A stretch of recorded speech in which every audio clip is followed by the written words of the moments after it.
Hey everybody, it's 3 o'clock and we are ready to begin our town hall with Nicole Hamm. We are live on Zoom. We have a group of us here on the Zoom platform. As well, we are Facebook live streaming to the campaign page. Excited that you guys have all tuned in to talk with our candidate, Nicole Hamm. I'd like to educate you, those of you that are on Zoom with us, that it's best if you mute your microphone. You'll get the best audio quality and we'll be able to hear each other really well. So when we do get into the discussion portion, you can unmute yourself. And as soon as you have finished communicating the thought or feeling or observation you're sharing, please remute your microphone. Also feel welcome to use the chat box and chat with the other people who have joined us live on Zoom for this conversation about homelessness in District 4. If you're unfamiliar with the Zoom controls, you just hover on your screen. An icon similar to a microphone or a chat box will pop up and you'll be able to click on those and move further along. We do have an agenda today because it's a quick time together for us to talk. We will meet Nicole, we'll have the presentation of the topic, and we'll have a little bit of discussion and then a survey at the end. So I'd like to introduce you to Nicole Hamm. She's a Democrat running for Jacksonville City Council, District 4. District 4 is considered Jacksonville's Southside. Its east-west boundaries are 295 to University Boulevard, and the north-south boundaries are considered Atlantic Boulevard to JTB. What I appreciate about Nicole is her willingness to engage in difficult and challenging conversations. She sat down recently in Forestry Tower Park, which is in the Windy Hill section of District 4. It's adjacent to Sam's Club on Beach Boulevard. She met with the homeless and listened to their stories. Now she's here to talk with you and listen to you. I'm going to hand this off to Nicole and stop a screen share. So Nicole, handing it over to you. Awesome. Thank you so much for that introduction, Lisa. And like she mentioned, I am a candidate running for Jacksonville City Council District 4. And this is my first town hall ever. So I'm excited that you all have joined us. And I'm really thrilled to begin to engage in conversations, not only with this district, but also with the people of Jacksonville. So today we're talking about a problem that is all too common throughout the city, but also very prevalent in my district is homelessness. And I just want to get from you guys, is there anyone here that lives in District 4 specifically? I know we have Miss Donna on the Zoom call that lives in District 4. Is there anyone else that I do. David, awesome, nice to meet you. And then just really fast, also, how many of you feel that our homeless or misplaced population has increased from what you've seen over the past, let's say, 3 years? It seems about the same. Seems about the same, okay. So, and I just, how does that make you feel, like when you see what's happening in the area and the community? I know for me, when I see it, there's a range of emotions. Sometimes I feel guilty, sometimes I feel sad, sometimes I feel frustrated. So how does that make you feel when you see our misplaced or homeless population here? Feel welcome to drop your comments in the chat if you're not comfortable speaking directly, and opening your mic. There's a chat box and you can drop comments in the mic, in the chat box. I know for me, when I see the homeless, I feel overwhelmed sometimes that I'm not doing enough. And then sometimes based on the issues that might occur with the homeless population, I feel frustrated and sometimes I feel afraid. I don't know if anybody else might have a little bit of fear too. That's just being honest. Yeah, I would absolutely agree with you. I think that fear is a valid emotion and one that I experience around this issue as well. So just a little bit of a background with the homeless population in Jacksonville.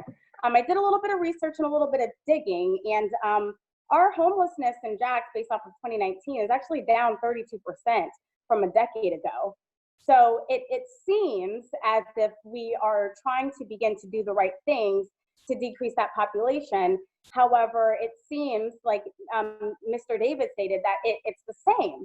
So, you know, it kind of goes back to what are we doing and what are we not doing and how we can shift into really shifting this population forward. I did, as Lisa mentioned, I had a personal experience with a couple of gentlemen that you saw in that picture at the park, and I just asked, you know, what's your story? And you know, how'd you get here? You know, what happened? Just out of curiosity and out of compassion of what I was seeing. And you know, I got a range of stories from being in jail and just getting out and not having anywhere to go to well, I got down on my luck and I was never able really to bounce back. And, you know, and most recently, we have had an increase in panhandling where I live outside of my neighborhood.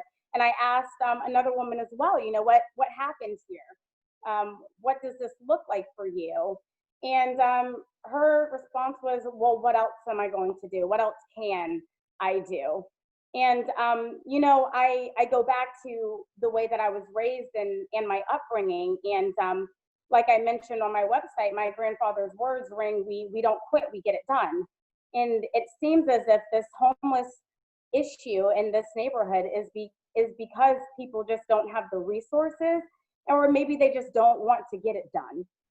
So I am here to engage in discussion, to, for one, understand where everyone is coming from, and so that I can be able to better understand how to craft a plan to correct or at least begin to dissolve this issue.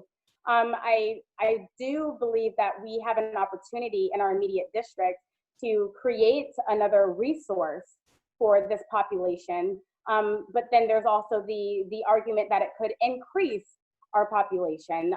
But until we as a city can really come to an agreement and a strategic plan to correct, we have to start right at home. So here I am starting in District 4. And what I can start with is hearing you out about what you see, what you feel, and what your ideals to do to make this better. And then also that allows me the information and the community so I can begin to figure out how we can get there. So with that, I'd like to open the floor and just engage in a little bit of discussion.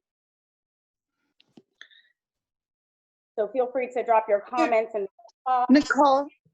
Yes. Hey, it's Dawn. How are you doing? I'm well. Thank you. Good. I saw a message on Facebook from Cornell Oliver asking if you support the affordable housing impact fee. Okay. So that is a difficult question. I am actually still researching a little bit of that, and I'm getting a little bit of feedback from some people that are already in public housing to get a little bit more information, because that is going to be something that directly impacts the constituents. So what I can assure you is that I will do some more digging and some more research and some more investigation to make sure that I can follow up with you and make sure that the answer I give is not only correct, but also accurate for the people that would be impacted by it. Thank you, Nicole. There's another question in the chat box from David, and he asked the question, what does homelessness look like in District 4? My experience is with panhandlers at Walmart and the overpass at Beach and Southside. Yeah, that's a great question, David. So there are quite a few panhandling, I guess, hotspots, so to speak, around the district, but there's also areas of our residential neighborhoods that are being loitered or squatted in by misplaced population as well. And there's also camping out in some of our parks, and also just posting up on sides of neighborhoods or behind shopping complexes. So not necessarily in your face that you would see on the main roads, but almost in our more residential areas, which is why it's such a popular subject among our residents. You know, Miss Donna is on the call, and she's been working with homeless and panhandling in this immediate area for 15 years. And I had the chance to talk to her and get some of her wisdom and knowledge about what that looks like. And it's really getting our city to commit to figuring out what these people need and how we can move forward. Like I said, we don't have a main resource in the middle of our district. We have a lot of religious groups that, do drives and all of these things, but we've got to get to the root issue of what is driving them here. And it seems like there is a drug relation to that as well, with some of what we're seeing in these vacant homes, as well as what I have personally seen outside of my community, with some drugs and those kind of issues. But also, is it just that they don't have the resources to anywhere to go? Is the Salzbacher too full? Is the beaches area too far? Is it just a not of want to do? And then how do we begin to navigate that to shift? And because it really is affecting the neighborhoods, and you see it on the main roads, Southside, Beach, maybe even University. I've seen a few, but it really is around the neighborhood. Southside Estates, my neighborhood, Southern Grove.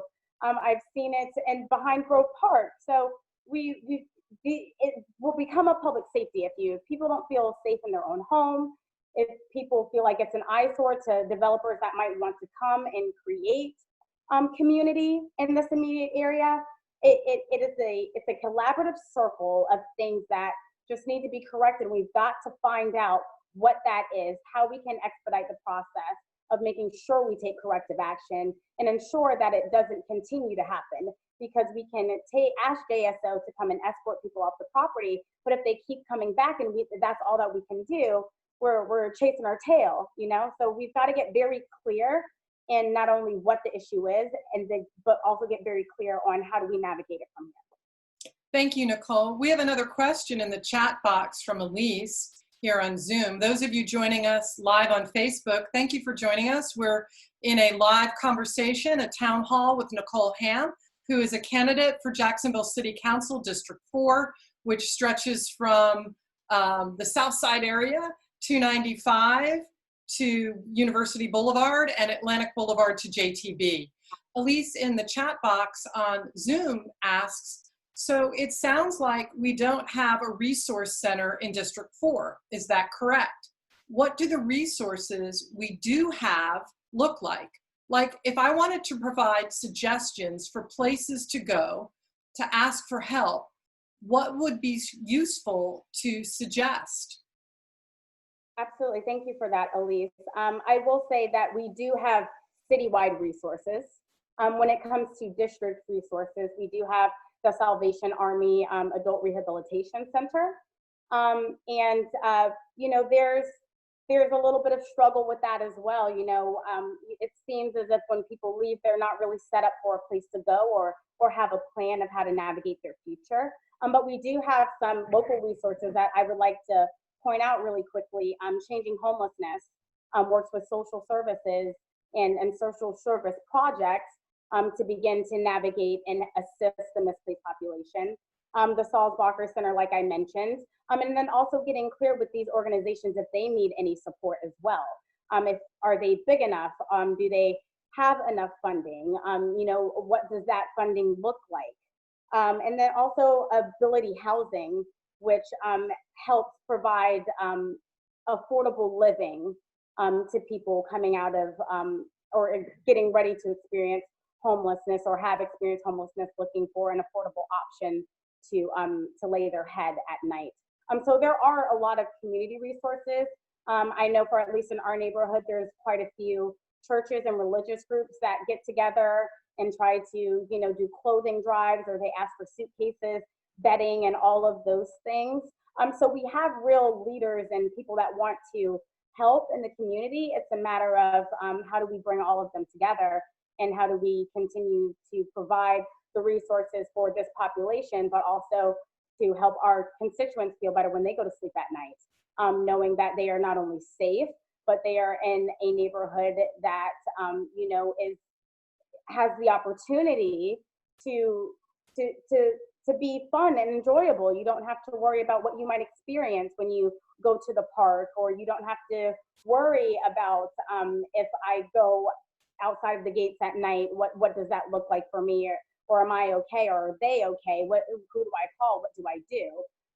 So we've just really got to figure out a way to connect these resources with District 4 and begin to provide a resource and assistance for these people, and also in turn making residents more comfortable and also developing our community.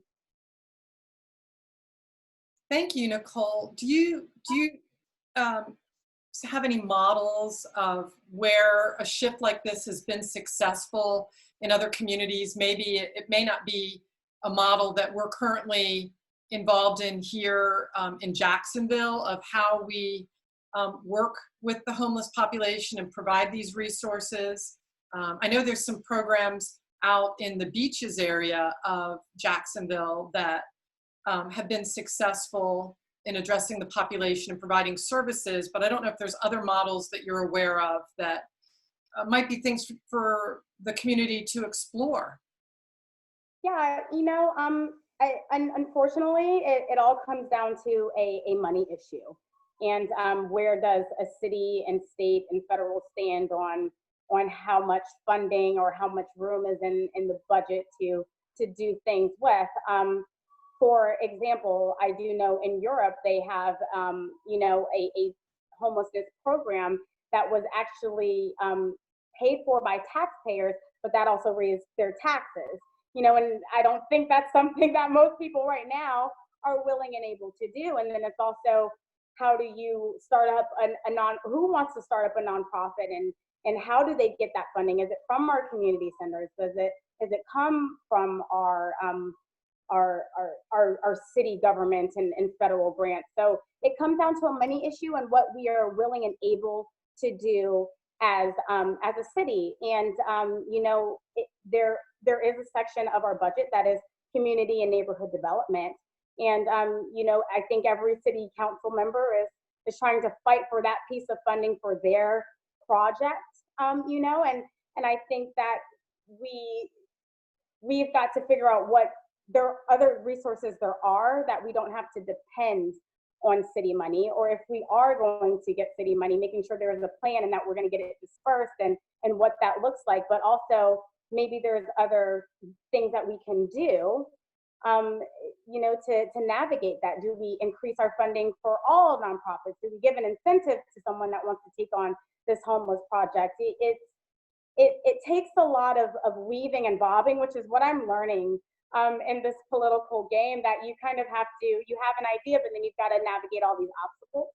And I think that's one thing that is going to take community effort and leaders like Miss Donna and people that are willing to go out there and figure out what's happening and offer these resources and offer support, but also like, hey, I care about my community enough that I care about you enough that we've got to figure this out. So money and funding, and just maybe looking at models on a smaller scale. There's quite a few in New York and Chicago that seem to work very well, but that's on a big scale, and they've also got higher taxes and more people and more money. So it all comes down to the dollar, and it also comes with being proactive and being vigilant of when we see these issues, what they look like, and what our call to action is when we experience it. You know, Miss Donna was really great about letting me know that she takes down information of like what they're wearing, what they look like. So when she calls non-emergency JSO, they already know what's going on, where to look out for, what corner they're on. But again, if you get a warning and you're escorted off the property and you come back, you can't really control where someone else goes. You can just tell them to get out and stay off, but they're wandering around and they don't have a specific place to go. So now they're back where they feel comfortable or what was working before. Thank you. There's a couple of more comments in the chat box. David, I will get to your topic towards the close because they're great questions. And I'm going to jump down to another comment from Elise. She's curious about, I hadn't even thought of it this way, what cooling centers look like in the summer. It's an interesting, even words that I'm like, oh, cooling centers. She says since libraries and other public places are closed, she's wondering if we have any orgs that have stepped in to provide an air-conditioned space for people experiencing homelessness to go during these hot months. That's a really good question for District 4. You know, when already you're claiming there really aren't services in the community to begin with. Yeah, you know, unfortunately, at least not to my knowledge, there are not any that I know of. I do know from experience that a couple years ago, the homeless would come to our pool inside of our gates and kind of cool off. And then just most recently, for the past couple weeks, I've been seeing the same couple on the outside of my building with their sleeping bags and just laying on top of them from the heat, I assume. That is a great question, and I will do some digging to see if there are any, but to my immediate knowledge, no. And I would say the same thing from winter. And again, from personal experiences, the homeless were inside of our gates and got into our electrical centers, which is warm, and they would camp out there at night. So that is from my perspective of what I've seen. That doesn't mean that it doesn't exist. I can definitely do some digging and a little bit more research into that. But from what I've seen and the measures that people have taken, there are not. Thank you. Yeah, sometimes those type of addressing those takes a private or nonprofit or a church faith-based group partnership to help address the needs of the homeless population. We have another question that's come in via Facebook Live, and it's from Greg. He's questioning and wondering, would it be possible, do you know if it's possible, if some of the funds recovered from drug busts could go towards helping the homeless population? That's a really, that's an interesting creative idea. What do you think about that? That is an interesting idea. I also think that we have to be mindful of respecting not only the budget that the mayor has proposed, but also the accountants in the city of Jacksonville that have done their best to try to make sure that the budget holes make sense. And then I also think we have to remember that departments also create a budget, and they would also have to be comfortable with making that monetary shift. And then, they are including the money they make from drug busts when they include their revenue on their budget request. So if you're going to take money from them, you better make sure you give it back some way, because they are not going to be happy. And I also think that I'm not sure legally, but I don't think that legally the money that is recovered from drug busts is easily distributed back into our city. I think it comes into evidence, and I don't know if they keep the actual cash or what happens with it. I also don't know how the public would feel about that sometimes. And because it would be technically have to go back into the city, and then you'd have to think about taxpayers, and does that count into the citywide budget? And if taxpayers are paying money for particular funds and departments, why aren't we taking it from the drug bust rather than us paying taxes for it? So I think that's a bigger question than can be broken down, and would also, again, require research into what the city budget already looks like, and what people are legally able and willing to do with that type of money recovered. Yeah, it's an interesting question with, creative solutions that does take time. We have another question coming in from the chat box. How do you picture JSO best helping the homeless population? What is their place in providing services? And given how we've seen the police respond to people of color or people having mental illness and crisis, the person in the chat box is questioning, is it a good idea to call JSO if you encounter the homeless? So I understand where that question comes from. However, I think that our JSO are the people that are most well equipped to deal with the misplaced and homeless population. And I say that because in most instances, when you experience a misplaced person, what you do is you call the non-emergency number, and it is very clear about what this person is doing, if they are even a threat.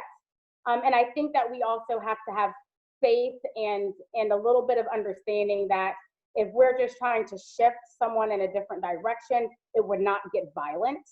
And I do know from experience, calling that number, you give a full detail of, I am at Southern Grove condominiums. There is a couple in a red shirt, white pants that are simply sleeping outside. They're not violent. nothing is happening. I'm just not sure if they have anywhere to go, or if they do, is there a way to escort them off the property, or is there a place that you can take them to receive the attention that they need? And I truly believe that the cops that are dispatched out to there are not trying to hurt or harm any of them. And I understand that perspective, but especially when a lot of these are very nonviolent cases, you just want someone to shift the other way. I don't think that there would be a reason to have fear around that. And then also most of the residents that are calling, sometimes they stay around or they check back in to see what did happen. With Hey, that. Nicole, Yes. let me step you on that. Okay, I've been dealing with the homeless and the panhandlers for 15 plus years in Jacksonville here. And I know for a fact JSO, what they'll do right now because of this coronavirus issue, they're just telling them to leave the area, but you always see the same people back and forth. But with these homeless people, I have handed out pamphlets to them to where they can go and get help. You know what? I find the pamphlets on the ground. They don't want the help. And a lot of the people, if you realize some of these homeless people, they say they're homeless, but they're not actually homeless. They're just out there panhandling to get extra money to help them on. I've talked with quite a few of them over the years. I hate to say this, but I've put 2 of them behind bars because of their drug addiction and also selling drugs to children. I don't put up with that. But these people in our district, they don't want the help. They want to live where they live at. But then they are considered squatters in vacant homes. That's another issue we have. I just emptied out a house over in Windy Hill of 15 homeless people and drug addicts. And that house is condemned. It's unsafe for them to be in, and it's being torn down. I've got another house in my neighborhood in Southside Estates. It's condemned. It's going to be torn down because the owner has passed away. There's no family members to take it over. So the homeless, it is out there. They're either drug addicts, alcoholics, or they actually have a place to live, but they're panhandling. And these other homeless people, you try to help them out to get them somewhere safely to where they can get help. They don't want it. They want to live the way they live. And with medical treatment, they don't want it. We just had 2 die in Southside Estates, homeless people. One was right up there at Harbor Freight by the cafe, Golden Grill, a few weeks back. I don't know his name, but I know he passed away. He was dead that morning when I went past there. I saw the police and everything. So they want to live on the streets. They don't want the help. They don't want the responsibility of having to pay rent, electric. They want us to give them money to go get the drugs or alcohol is what basically it boils down to be. And I hand out also personal hygiene stuff to them. They don't want that either half the time, but they take it. And Thank I you, Donna. Thank you. Donna. I also think that, having some kind of resource here, giving them the resources, that helps us vet out, those that don't want the help or don't do the right thing. And then we have to legally figure out like what that looks like of not having them on, private property or even public property. So you're right. I think that's like everything, right? You've got a lot of good people that do things, and you've got a lot of bad people that do things, or people that just don't want responsibility or that do want responsibility. So I think that we do have to be careful in vetting, where people's true intentions and mindset is. Like you said, Ms. Donna, that's absolutely correct. But, if the ones that do want to do the right thing and they don't have that option, maybe we could be able to provide something on a smaller scale with what that looks like. Thank you, Nicole. We have quite a busy chat going on, both Facebook and here on Zoom. For those of you joining us live on Facebook, we're talking with Nicole Hamm, who is a candidate for Jacksonville City Council District 4. District 4 is considered Jacksonville's Southside. Its boundaries are 295 to University Boulevard, and the boundaries from north to south are Atlantic Boulevard to JTB. I'm just going to read you, since we're getting close to our end time, we have about 3 more minutes. So I'm just going to read a few comments from the chat, and you'll have to pull out which you want to address. How does that sound? So that you'll have heard, you'll have heard what people are talking about behind the scenes, and then you'll have like a minute and a half, 2 minutes to respond as best you can to all this conversation. Wonderful conversation, everyone. Thank you for joining us. So a couple comments coming in from Facebook. How can we help the homeless population with getting mental health evaluations? Continuing on in the conversation, what about creating a work program, getting this population picking up trash and cutting grass so they can provide for themselves? More in the conversation coming in via Facebook and Zoom. Do we know anything about the specifics of the Salvation Army Treatment Center, such as how long it is, how much it costs, what are the resources after the person checks out? And then another one says, hi, Nicole, I'm wondering if you have any ideas of how we could, as a city, route homeless people struggling with alcohol or drug addictions to treatment rather than to a jail cell. And as Donna's been on the front line of this and spoke very well about her efforts literally on the ground, you were just hit with a lot, Nicole, and I'm going to give you about 2 minutes to respond, and then we'll be wrapping up this Zoom, Facebook Live. Absolutely. So yes, the Salvation Army Adult Rehabilitation Center is in our immediate district. And it's funny, I actually spoke to Scott Wilson this morning, and we did have a little bit of a chat about that. And it seems like they get a lot of attention for people to go there. Yeah, and then there's not a lot of support when they get out. And I think that also, might be part of the catalyst of how we're experiencing what seems the same or seems like more in this immediate area.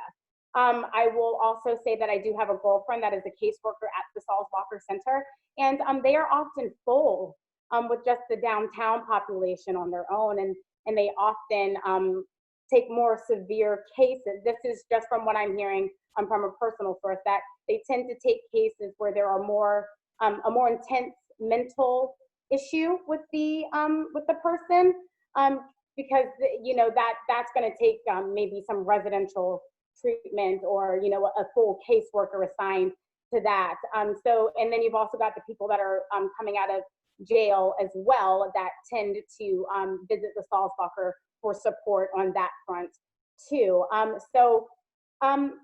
There's people and there's organizations in this city that are trying to help and try to do the right thing. And I think it's important that we recognize that. And again, I can actually post this in the group if you want, a list of resources in our area that are trying to work with social services and work with nonprofits and local groups to support these people. But again, like Ms. Donna said, we have to make sure that they want the support or that they even know about it. So like Ms. Donna said, taking pamphlets and them not even wanting it, well, that's a red flag. If we can give them something like, hey, this is a resource, and they take it and we begin to vet out what we're often seeing and try to figure out a better plan to shift that population in a better direction, then we would be able to do that. I'm not sure how long the treatment exactly is at the Salvation Army, but I do know that it gets quite a few people attending and then quite a few people leaving without the direct immediate support. And then those that do, again, it's the personal choice if you take advantage of that or not. Like Ms. Donna said, some people are just happy being out doing what they do. And some people want to do better and want those resources. And we've got to respect that and also try to let them know where they are, what that looks like, and also begin to create a community around this is where you should go. This is what this looks like, I haven't been doing it for the past 15 years, but like I said, the people that I've talked to, their valid, their reasons are valid and they're trying to do something or get better, but this place full, that place is full. And, you know, sometimes they just, what else are they going to do? They're doing their thing, and that's where they want to be. So I think it's us as a community and the city is to just educate and provide the resources, support those that are already doing that work, and take leaders in community and consult them and figure out what they need more of and could do better with, and support those efforts. And hopefully, you know, have the money and the funding to do so in a quick response. I don't think this should be a 5-year project. We've got to start figuring this stuff out ASAP. Thank you, Nicole. Earlier in today's gathering, there was a question in the chat box that came in from David, and he's saying it is off topic, and it's a perfect segue for us to close out. He's stating that he's interested in other issues for District 4 and wondering, you know, what else you're going to address. Are you planning on having other Zoom meetings, or do you plan to update the website to address other issues after you are elected to City Council? Thank you, David. Yes, this is going to be a thing until we can be in person. One of the things that I stand on my platform is transparency, accessibility, and accountability. So I want this to be a dialogue, and I want people to be able to feel like they can talk to me and interact with me, because that is the only way that I'm going to be able to support the people, right? To support the people, you've got to hear from the people, you've got to be with the people, you've got to connect with the people. So as much as we can, we're going to continue these Sunday town halls with different issues in relation to the district. And obviously that would probably spill into other areas of the city. And we will be posting these videos as they are being recorded on the website for you to reference and go back to. So we have contact information forms that you can fill out, and we've got newsletters that will keep in touch. And I've said it before, and I'll say this again, this is beyond the election. This is great that I have a platform to speak on what I've seen, but beyond that, elected or not, I still want to be in this work with you, with everyone in this community and with you all. So whatever that looks like, you know, me and Ms. Donna, we can tackle the homeless issue together. And, you know, David, you and I, maybe we'll tackle zoning or infrastructure, but we will do this together, and we won't quit. We will get it done. And we're going to be strategic and smart in the way that we do it, so that it's not only effective, but it's long lasting, and it improves our overall community development. Thank you, Nicole. I'm going to begin wrapping up today's online gathering. Those of you joining us on Facebook, thank you for joining us. Those of you that are here on Zoom, I've launched a poll that should be popping up on your screen, a survey that we would love for you to fill out to help us continue to provide conversation in the community. So please do take the poll, and we'll be looking at your answers. You can volunteer for the campaign as well. We would love to have your help. We have some lit drops coming up. Our literature drops are in neighborhoods. They're contactless. You will not engage in the age of coronavirus with other people. You will literally just be dropping information about Nicole at people's doorsteps. And they are Saturdays from 9 to noon, Mondays from 10 till 12, Wednesdays from 1 till 4. If you're interested in volunteering for the campaign, we would love to have you. There is a contact form on the website, as well as a very specific page on the website for volunteering with another form to fill out. So you can fill out either form, we'll get it, and we'll direct you in the right direction to work behind the scenes to help us elect Nicole to City Council. As well, coming up, there's a Vino and Vinyasa fundraiser for Nicole. Our tagline is, you know, it takes dollars to make change. And this is very much a grassroots campaign that Nicole is running. Every $5, $10, $25 contribution makes a difference. There is no major money. There is no major funding backer to this campaign. It is people just given a little bit here and there that has launched this campaign and given it the resources to create print products, to create t-shirts and websites and signs. So thank you all who have contributed. Please do join us for Vino and Vinyasa. And if you don't practice yoga, you can certainly just make a donation. That information is on the Facebook page, and you can also check the website for the donation button at the very top of the website page. There will be another town hall with Nicole next Sunday at 3 p.m. It'll be the same setup. It'll be on Zoom. It'll be moderated. It'll be quick. It'll be a quick 40-minute conversation just like today.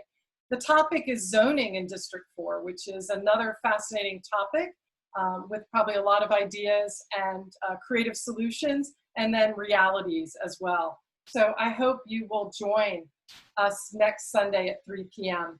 As I said, all information is on the campaign website, which is NicoleHamm.com.